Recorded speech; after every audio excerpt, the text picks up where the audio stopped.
Hello, everyone. My name is Grace Connor, and today I'll be presenting about hummus.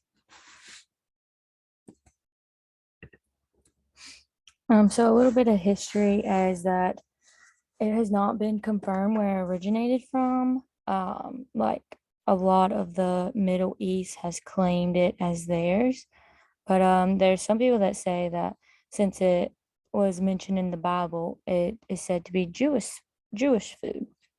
There was also the Hummus Wars in 2008, where Lebanon accused Israel of basically stealing hummus and stealing basically their profits and money from them for trying to claim hummus. And then Orrin Rosenfield, which is a chef, said that hummus is a Middle Eastern food claimed by all and owned by none. And also, just a little fun fact, Lebanon holds the world record for the largest plate of hummus. So some current issues were more that I found was with a herbicide that was used when growing chickpeas, and it was that this glyphosate was found in a lot of the hummus, and it passed the benchmark of 160 parts per million.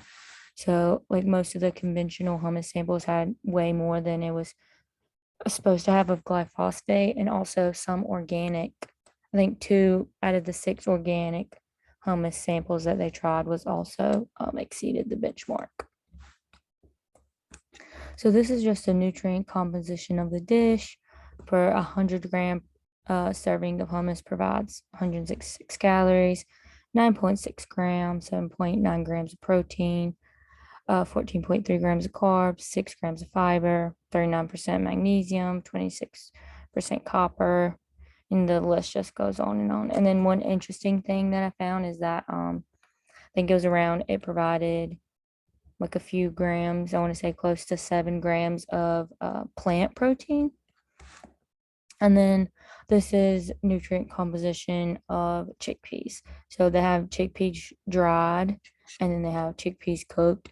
And obviously, as you can see, like the chickpeas dried category provides way more energy, protein, fat, calcium, but I don't think a lot of people eat chickpeas dry. So, and then some relationships to disease, there wasn't much.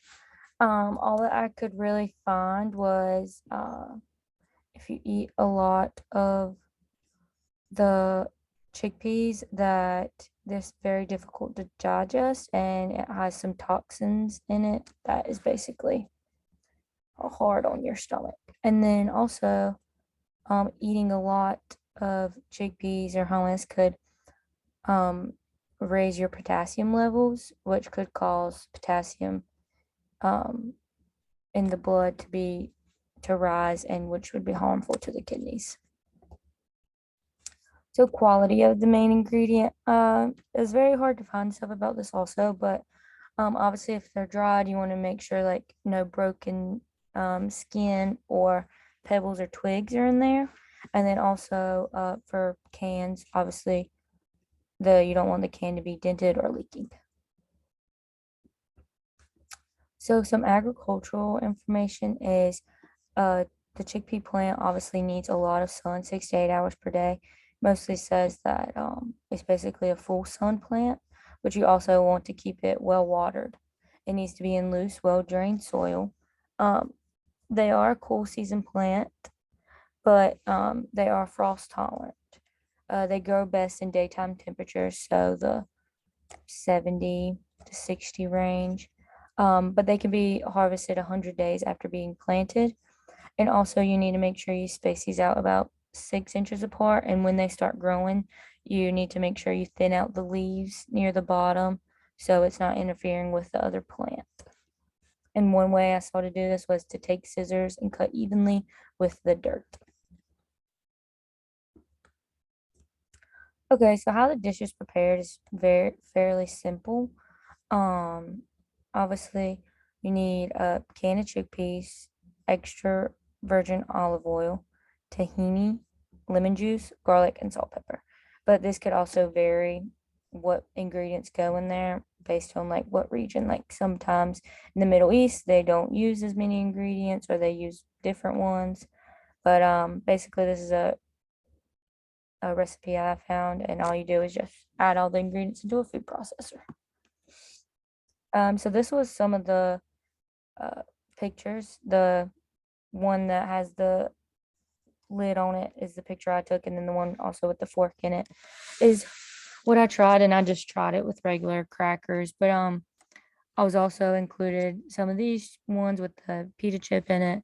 And then here at the top is there's different types of hummus. Like more in the US, we're known to have like avocado hummus, beet hummus, and then some other different garnishes and things like that. And then a cultural comparison.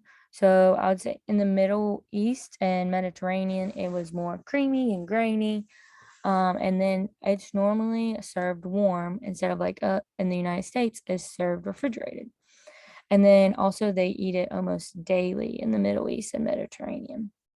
And then United States, we have different varieties, like I was saying on the picture slide, beet hummus, avocado hummus. I know there's like chocolate hummus.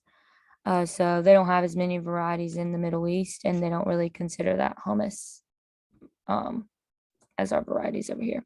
And we normally serve it refrigerated.